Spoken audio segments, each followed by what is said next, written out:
Բարև ձեզ, ազատությունում է Ալիք մեդիայի հիմնադիր Արսեն Խառատյանը, շնորհակալ եմ, որ համաձայնեցիք։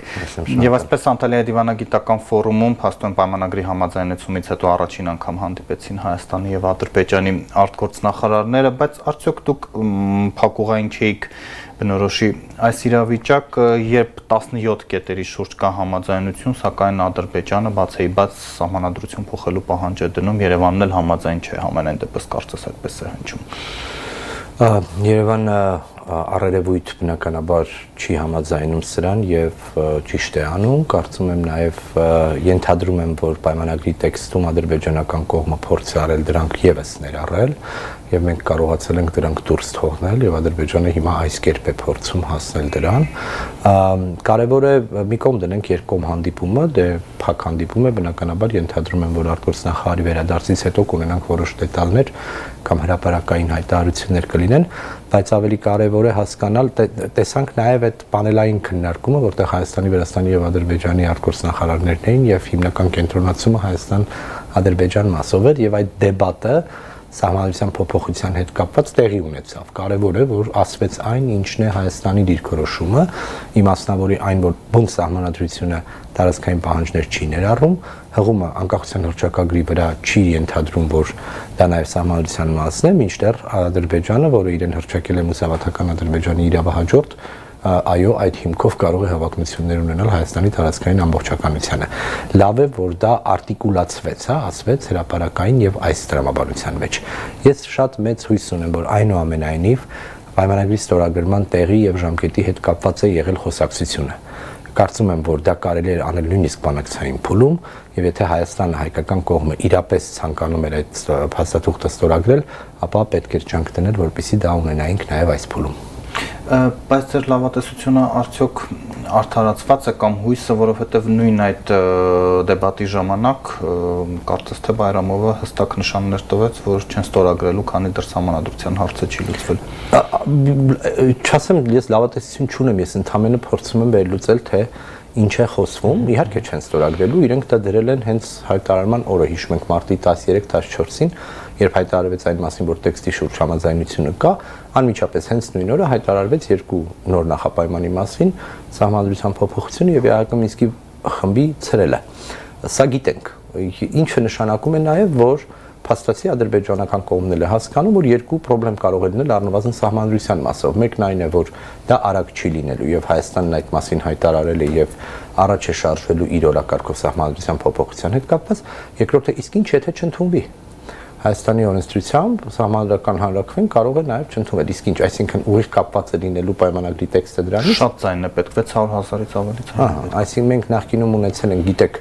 սահմանադրական փոփոխություններ 3 անգամ,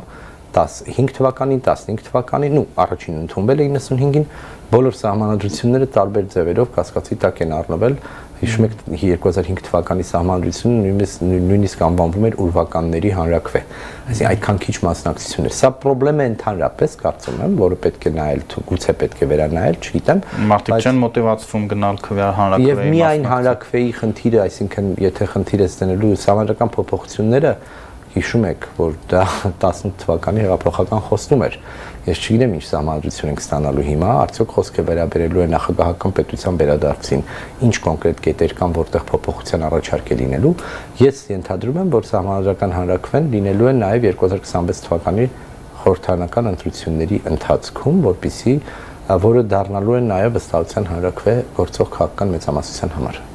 Որ եթե գնում եք մեզ ցայն տալու, ուրեմն նաև այո ասեք կոնոր սահմանադրություն։ Դա այդպես, երկրորդը վստահ եմ, որ քաղաքական դիսկուրսն էլ լինելու է այն մասին, որ ով ուզում է խաղաղություն, մեզ պիտի ցայն տա։ Հետևաբար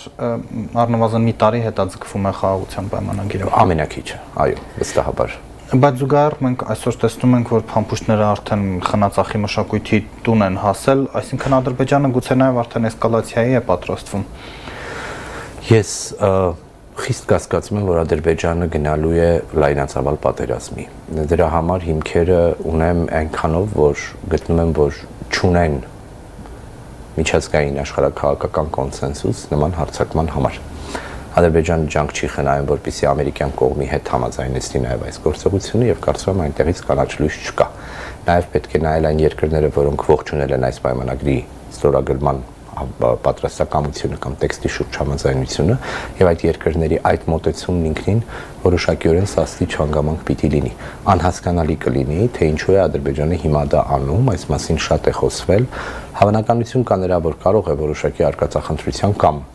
լուրջ ռազմական գործողություններ ծավալվի, բայց սա ուղիղ կապ է ունենալու, թե ինչ տեղի կունենա Իրանի հետ։ Առանձին նոր տակ կետ ստեղծել այստեղ, կարծում եմ Ադրբեջանն այս պահին կարտ բլանշ չունի դրա համար։ Բայց միաժամանակ, եթե Իրանի ուղղությամբ եղան ամերիկյան հարվածները, պարզ է, որ այդ իրավիճակից կարող է օգտվել։ Անխուսափելիորեն լինելու են այստեղ եւս որոշակի զարգացումներ։ Տեսանք, որ Օմանում առաջին երկկողմ հանդիպումը տեղի ունեցավ հենց այս շաբաթ օրը։ Կտեսնենք, թե Իրան-ԱՄՆ հարաբերությունների ընթացքը ինչ է լինելու։ Իսրայելն է թիվ 1 երկիրը, որը փորձ է անում Իրանի դեմ համախմբել արևմուտքը, մասնավորի Միացյալ Նահանգները, բայց դիտելով Թրամփ-Նեթանյահու համատեղ ասուլիսը նախորդ շաբաթ, ես այնուամենայնիվ կարծում եմ, որ Միացյալ Նահանգներն այս պահին այդպիսի քայլի գնալու պատրաստակամություն դեռևս չունի։ Իդեպ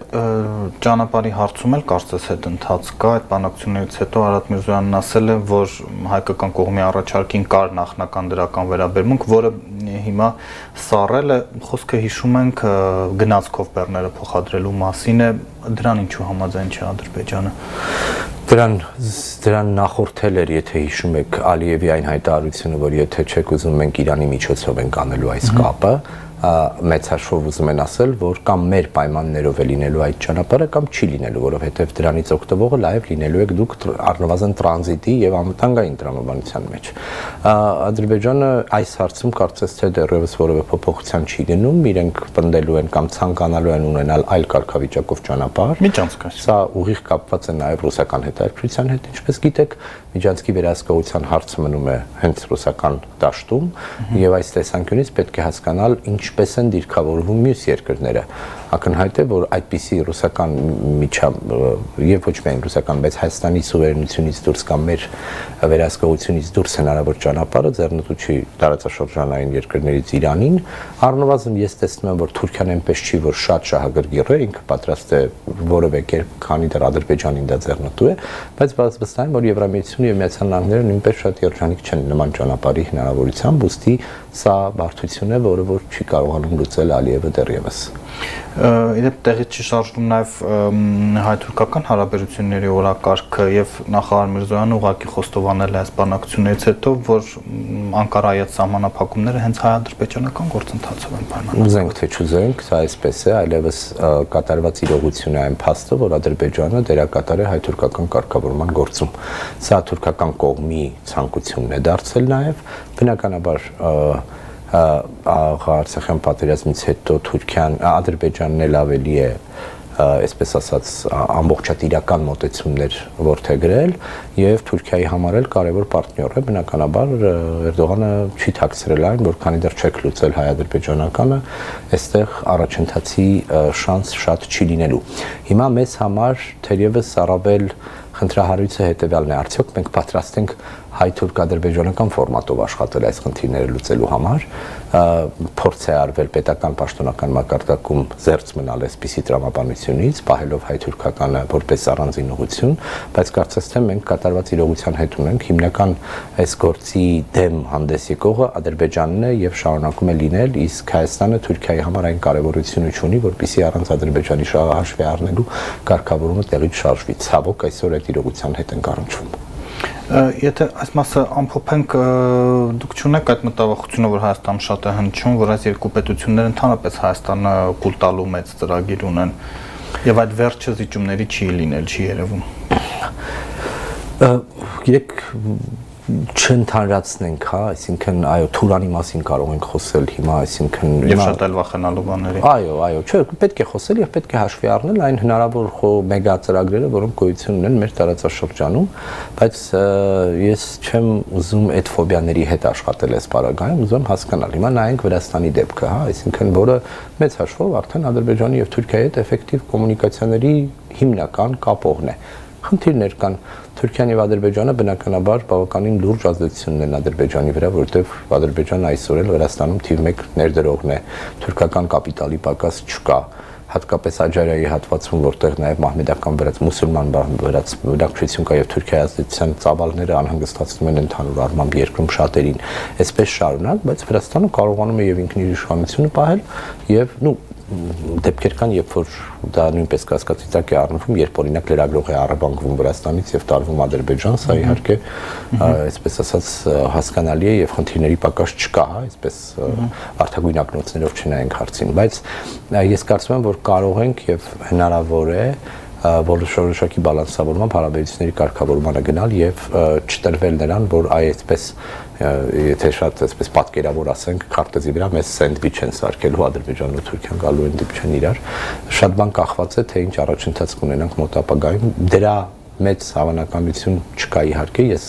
չեմ ուզում ձեր նշած լավատեսությունը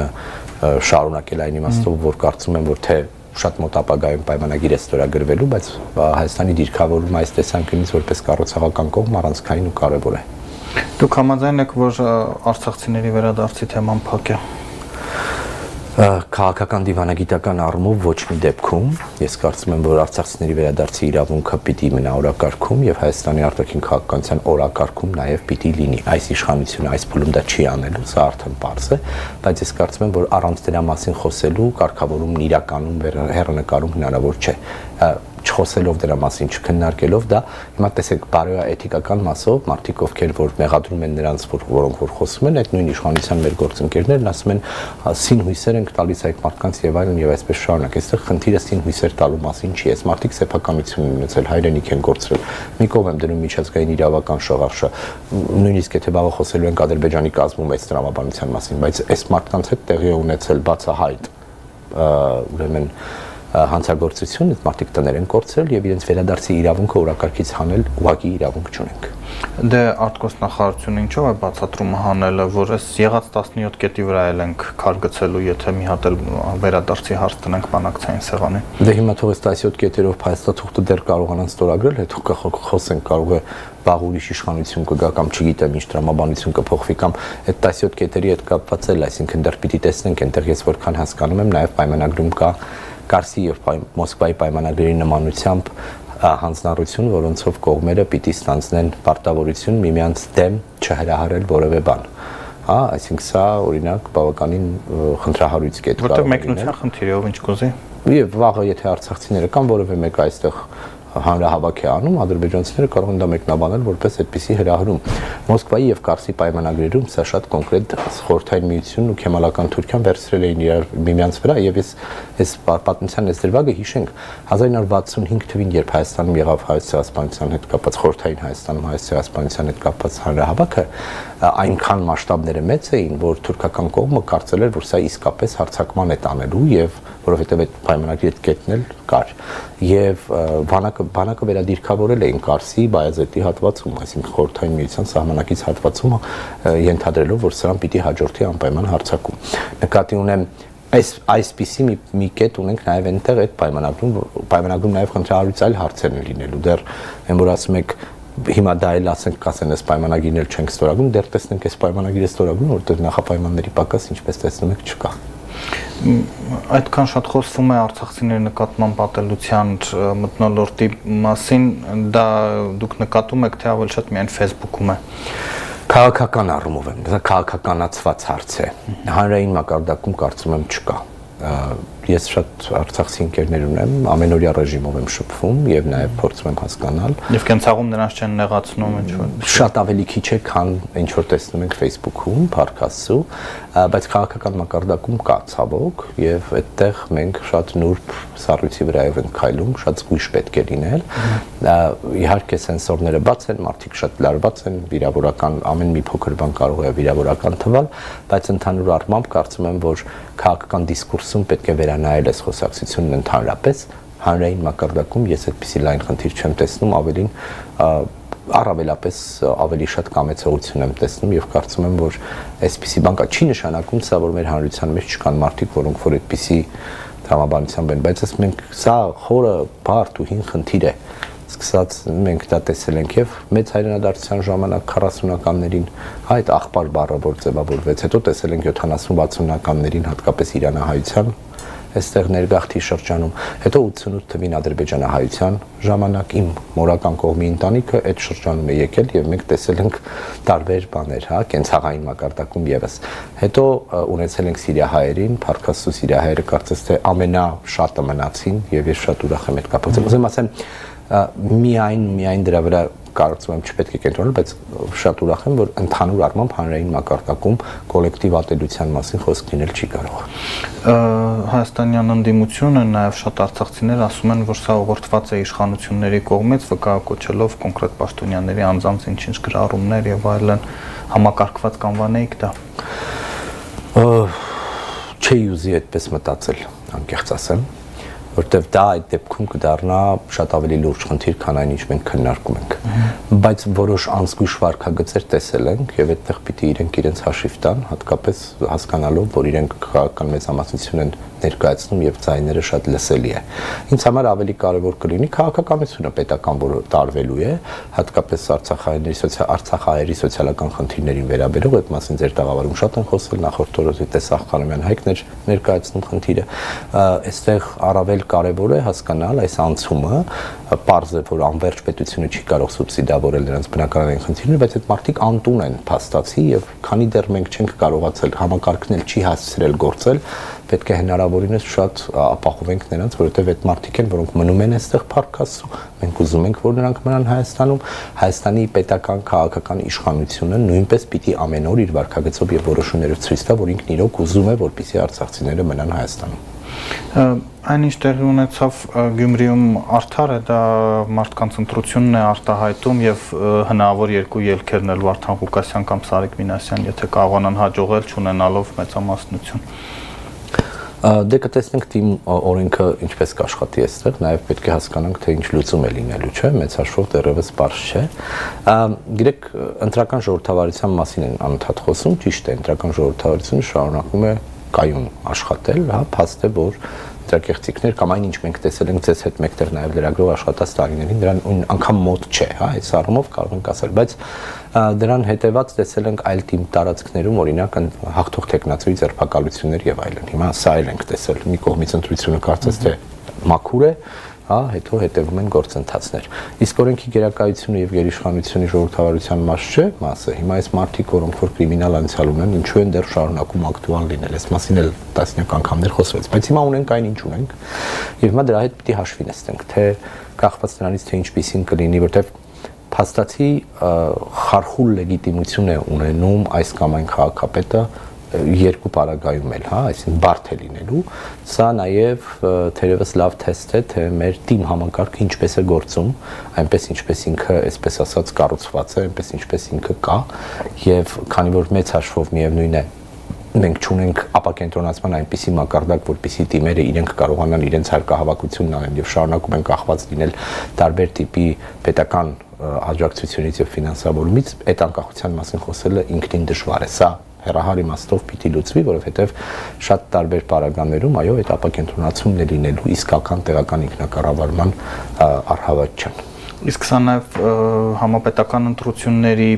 ճգնաժամի նշան չէ, որովհետև ոչ մի հարցումով իշխող ուժը 50 գումարած մեկ վստահություն չունի եւ հետեւաբար էլի այսպիսի իրավիճակ կարող է առաջանալ։ Դե կարող ենք ունենալ փոքրամասնության կամ կայուն մեծամասնություն կոչվածի պարագան, չգիտեմ, հա, դեռ վաղ է խոսել, բայց ճիշտ է, որ ընդհանուր առմամբ ակնհայտ է, որ քաղաքական ճգնաժամ կարող է լինել երկրում։ Որտեղ սա Գերմանիան չէ, որտեղ համախոհությամբ կոալիցիաներ կկազմվեն եւ այլն։ Անկախ նրանից թե ինչ անցյալ կա, անկախ նրանից քաղաքական հասունության մակարդակի խնդրեմ կա իհարկե։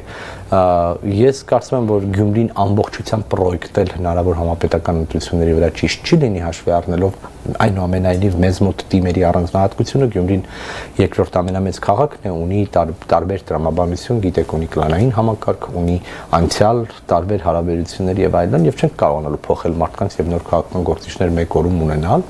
այլ հարց է, որ բևեռացվածությունն իհարկե կա, երևա թե ընդհանրապես համապետական ընտրություններին ովքեր են լինելու մասնակցողները եւ ինչ ուժեր կառաջ կքաշվեն մինչ այդ։ Ինձ թվում է վաղ է խոսել այս մասին դեռևս։ Եվ շատ համառոտ հասցնենք նաև միջազգային օրակարգի այս վերջին օրերի գլխավոր թեմայի մասին, ինչու Միացյալ Նահանգների առաջնորդին չհաջողվեց կանգնեցնել ռուս-ուկրաինական պատերազմը, նախընտրական շրջանում դա այնքան հեշտ բան էր համարվում, մի զանգով կատարվելիք խոստում էր։ Դա իր ոճին բնորոշ վարքագիծ կամ հայտարարություն է։ Միացյալ Նահանգների նոր նախագահը կամ վերընտրված նախագահը փաստացի, այսպես ասած, առավելապես տեղի բնակչության եւ իր ընտրողների ականջի համար է խոսում, որոնք հաճախ շատ լավ չեն տեսնում կամ հասկանում, թե ինչ է կատարվում Ուկրաինայում օբյեկտիվ պատճառներով։ Երկրորդը մի բան այնուամենայնիվ ստացվել է իր մոտ, ինքը տրանսֆորմացրել է այդ կոնֆլիկտը, հա, այլևս Ռուսաստանը չի խոսում այն մասին, որ իր դեմ է ՆԱՏՕ-ն, հավաքական արևմուտքը եւ այլն։ Ռուս-ամերիկյան հարաբերությունների կարգավորման նոր փուլ է մտել մեծ հաշվով առանց Ուկրաինայի քննարկում Ռուսաստանի հետ, հա, այսինքն դա լուրջ փոխհատուցումների պատճառ է դարձել Եվրամիության երկրների պարագայում։ Ընդհանուր առմամբ ես կարծում եմ, որ մի կողմ եմ դնում այդ խոստումը մեկ ամսվա մեջ կլուծեմ, մեկ օրվա մեջ կլուծեմ, այդպիսի բաներ շատ ենք տեսել հատկապես իրենից, բայց այլ հարց է, որ ոչ միայն չի կարողացել կարգավորել, այլև այս պայմաններում հիմա ինքը նորովի պիտի սկսի խոսել, որովհետև այնինչ ինքը փորձեց անել, միայն ռուս-ամերիկյան տարածքի մասին ստացվեց, այնտեղ նաև Իրանի հարց կար քննարկելու ռուսների հետ, ես որքան հասկանում եմ, Իրանը նաև շատ արագ ռատիֆիկացրեց ռուս-իրանական պայմանագիրը փետրվարի սկզբին կնքած ռազմական համագործակցության մասին, որով կարծում եմ ենթադրում եմ միջուկային հովանոց է ստանալու հնարավոր հարձակումների պարագայում, այսինքն ընդհանուր առմամբ աշխարհում փոխհատեղումների տրամաբանության մեջ եմ դիտարկում ռուս-ուկրաինականը եւ ի սկզբանե էլ մեծ հույսեր չունեի, թե այնտեղ որևէ առաջընթաց է լինելու Թրամփի պարագայում։ Շնորհակալ եմ, որ ընդունեցիք մեր հրավերը։ Մենք Ալիք մեդիայի հիմնադիր Արսեն Խառատյանի հետ էինք զրուցում։